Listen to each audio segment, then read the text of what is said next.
খানদানকে পরিচয় রাখা।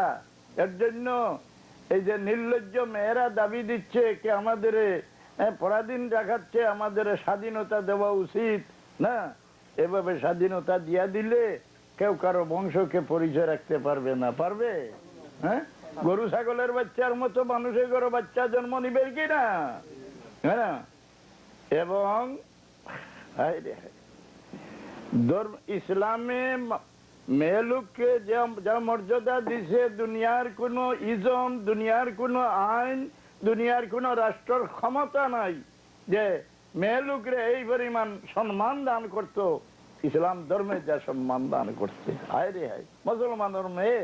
তবে এগুলা এই যে যাতে মুসলমান ওই হিন্দু বাড়ির পেশাব পায়খানা পরিষ্কার করে তার মেয়ে শিক্ষিত হইছে, এখন তো ধর্ম সম্পর্কে বাপের জ্ঞান নাই, মেয়ে কিটা শিখবো। তা আমাদের যে নজিস হয়, আমরা নজিসের গালার ডালি দিই, বুঝলেন? তসলিমা নাসিমারে আপনারা আন্তরা না, নজিসের গালাত গেলে আমরা কোনো আপত্তি নাই না। দুরূদ শরীফ পড়ুন, সাল্লাল্লাহু আলাইহি।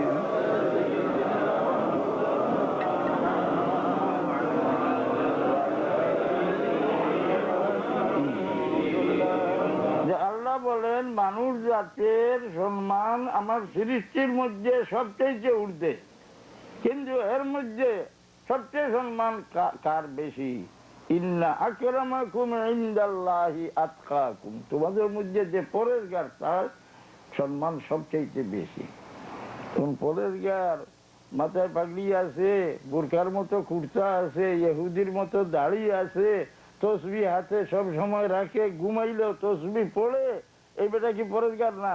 12 মাস রোজা রাখে না। কারণ কুরআন শরীফের আয়াতে বর্ণনা দিচ্ছে কে দিল পরেশগার না হয়, অন্তর পরেশগার না হয়, সম্পূর্ণ একেবারে শরীরকে পরেশগারি দিয়ে রঙিন বানাইলেও একটা কড়ার মূল্য হবে না শরীরের মধ্যে। না, তো শরীরের দিকে আল্লাহর একটা লক্ষ্য আছে। মানুষ জাতের শরীর, মানুষ জাতের মুখ, এই সমস্ত আল্লাহর কাছে বড় প্রিয়। তার জন্য মানুষের তার রূপ পরিবর্তন করলে আল্লাহ সহ্য করে না। একজন পুরুষ যদি মেয়ের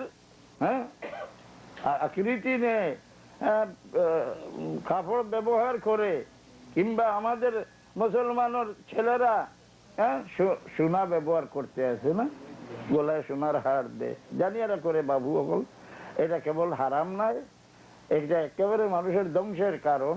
কারণ কারণকে মাটির নিচে দাবানের একমাত্র কারণ সে সোনা স্বর্ণ পরিয়া বাইর হয়েছিল, এর উপরে আল্লাহ বিরক্ত হয়ে তাকে জমিনের নিচে দোষাই দিছে।